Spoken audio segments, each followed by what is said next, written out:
Saya Tubagus Mogi Nurfadil Satya Tirtayasa, Ketua Umum Robitoh Babat Kebantenan, dengan Divisi Lembaga Kekancingan Robitoh Babat Kesultanan Banten.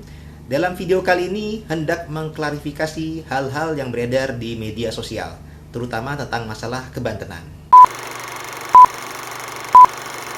Bismillahirrahmanirrahim. Allahumma sholli ala sayyidina Muhammadin wa ala alihi wa sahbihi ajmain, amma ba'du. Ja'alana wa iyyakum min ahli khairi was sa'ada fid dini wad dunya wal akhirah, amin Allahumma amin. Ini sudah ada klarifikasi dari Raden Tubagus Mogi Nurfadil.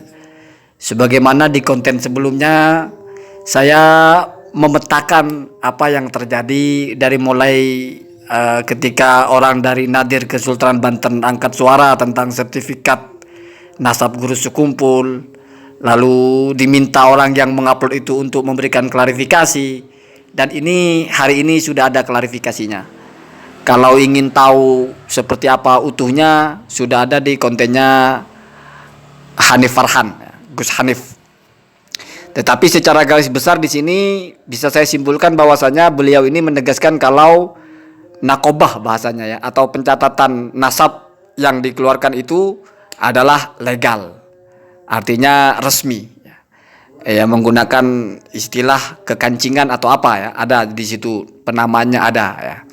Jadi ini adalah sikap yang baik. Ketika ada kegaduhan di dunia medsos atau media sosial, ada satu orang bersuara meminta klarifikasi kepada orang lain, ya klarifikasinya juga harus terbuka. Kenapa? Karena yang meminta secara terbuka, sehingga kita mendapatkan informasi secara utuh. Lagi pula orang kalau tidak punya masalah itu gampang untuk memberikan klarifikasi. Biar orang-orang yang mengatakan itu sertifikat abal-abal, itu sertifikat palsu, sekarang sudah terjawab. Bukan masalah catatan nasab di dalamnya ya. Kenapa? Karena saya tidak pernah bicara masalah itu, tapi yang saya angkat adalah tentang ini kok bisa ada sertifikat dari Kebantenan tetapi kok seolah-olah ada dari Kesultanan Banten, Nadirnya mengatakan tidak mengeluarkan. Nah, itu kan simpang siur namanya. Maka tampil orangnya, walaupun bukan Gus Fuad atau orang yang di sebelah Gus Fuad, tetapi ya kalau secara data yang tertulis di situ Tubagus M, saya kira Muhammad, ternyata Mogi ya. Mogi Nurfadil ini memang beliau yang menandatangani sebagai ketuanya atau sebagai nakibnya. Sementara kalau Kanjeng Raden Tubagus atau KRT Fakih Hadiningrat itu sebagai sekretarisnya kalau tidak salah. Nah, beliau juga ada tanda tangan di bawah. Jadi saya kalau buat konten itu insya Allah tidak melebih-lebihkan, tidak memanas-manasi, tetapi ingin mendorong agar semua pihak itu tidak membuat kita bingung. Jadi kalau memang harus klarifikasi, sampaikan klarifikasinya dalam bentuk apapun. Kalau dipertanyakan, jawab. Kenapa? Karena kalau diam, tidak ada respon, ini cenderung membuat kita bingung. Walaupun orang berhak untuk memilih sikap diam, berhak orang untuk tidak menjawab apapun. Tetapi kalau bicara masalah apa yang sebaiknya, ketika ada orang dipersalahkan oleh orang lain, dituduh oleh orang lain, dipertanyakan keasliannya, dipersoalkan legalitasnya, lalu tidak ada jawaban, tidak ada informasi secara terbuka, ini membiarkan orang-orang itu akan berpikir buruk. Tidak boleh kita itu membiarkan orang berpikir buruk tentang apapun sebisa mungkin. Artinya menutup pintu-pintu orang bisa berpikir macam-macam. Ini sudah sering saya jelaskan. Ada makalah yang populer sekali. Ya. Man arada nafsahu ala tuhmang falat yalumanna man asa'a bihidonna. Kalau orang sudah memasangkan diri ada di posisi layak diprasangkakan buruk, maka ya tidak boleh protes kalau ada orang berprasangka buruk.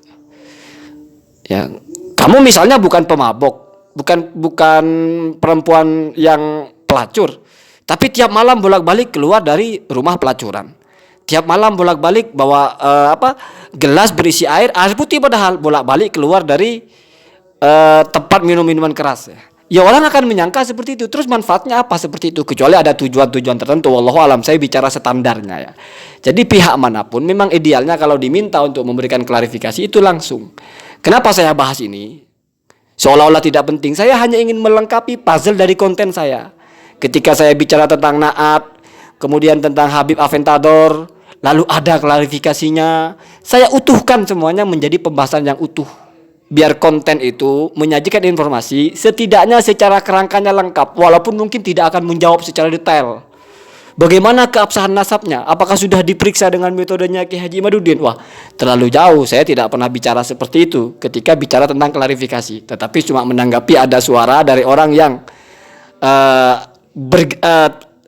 ketika saya dengarkan dari ucapannya, beliau mewakili Nadir Kesultanan Banten, mempertanyakan itu bukan kami yang mengeluarkan. Kok bisa ada atas nama Kesultanan Banten atau bagaimana? Nah, di sini dijawab secara utuh ya. Karena di dunia media sosial ini banyak sekali informasi itu yang terpotong-potong. Banyak sekali informasi itu yang tidak utuh. Ketika tidak utuh, maka orang akan mencari sendiri tambahannya. Orang akan berspekulasi apa pelengkapnya. Itu dituduh palsu kok nggak jawab. Jangan-jangan memang palsu. Nah itu. Satunya, oh nggak palsu itu kok. Oh Banten itu pecah gini gitu dan sebagainya. Nah, itu kan spekulasi namanya. Menjadikan orang itu berpikir yang macam-macam. Kalau misalnya semua pihak tampil mempertegas sejarahnya, memang tidak hanya ada satu, narkoba ini sudah resmi, sudah ada kerjasama dengan narkoba internasional lah, sudah pernah ada event. Kalau ada event kan berarti sudah pernah mengajukan izin, artinya berarti kan ada badan hukumnya. Mengatasnamakan sesuatu itu kalau tidak ada badan hukumnya biasanya kan bermasalah, tetapi di mata hukum tidak bermasalah, berarti sudah sah secara legalitas narkobanya atau legalitas yang mengeluarkan sertifikat itu dan stempelnya, begitu kira-kira ya. Semoga kita tidak menjadi orang-orang yang tidak mau berpikir terbuka sedikit pun. Pokoknya sudah kadung ngotot, sudah kadung yakin dengan apa yang kita yakini dan tidak boleh berubah. Itu tidak mungkin. Orang seperti itu tidak mungkin bisa menemukan kebenaran biasanya. Kenapa? Karena kebenaran itu dinamis. Apa-apa yang kita dengar, apa-apa yang kita simak, belum tentu itu sebuah kebenaran. Maka butuh pengkajian. Kalau kita tidak punya kapasitas, kita butuh mendengar. Kalau mendengar berita jangan dari satu arah. Bahkan kepada hal-hal yang tidak Anda suka, Anda harus serap. Anda harus pelajari. Siapa tahu ada data yang Anda butuhkan di situ untuk melengkapi puzzle di kepala kita, di kepala Anda itu. Biar informasi itu menjadi utuh. Ini saya bicara secara sehat. Artinya kita tidak punya kepentingan apa-apa dalam konflik ini. Kita tidak bermaksud apa-apa. Hanya saja ingin meluruskan apa yang mungkin tidak lurus. Atau bengkok atau apa. Karena orang menyimak YouTube itu bayar, meluangkan waktu, meluangkan tenaga ya, walaupun tidak berat, tapi kan ada kuota, walaupun gratis, tapi sebetulnya itu kan tetap ada nilainya yang harus dibayar, kan begitu. Kalau kita menyampaikan hal-hal atau kita dengar hal-hal yang tidak sehat, hanya membuat otak itu berpikir yang macam-macam. Kenapa? Karena informasinya selalu separuh-separuh. Informasinya selalu tidak utuh, itu kan masalah ya. Mari kita biasakan kalau mau memahami sesuatu, kalau memang fokusnya hanya jalur dari menyimak YouTube, maka kita simak secara utuh. Apa potongannya? Ini kontennya apa isinya? Oh, tentang sebuah permasalahan yang belum ada jawabannya. Lalu mana jawabannya? Oh, ini jawabannya. Selesai satu paket. Berpikir tertib.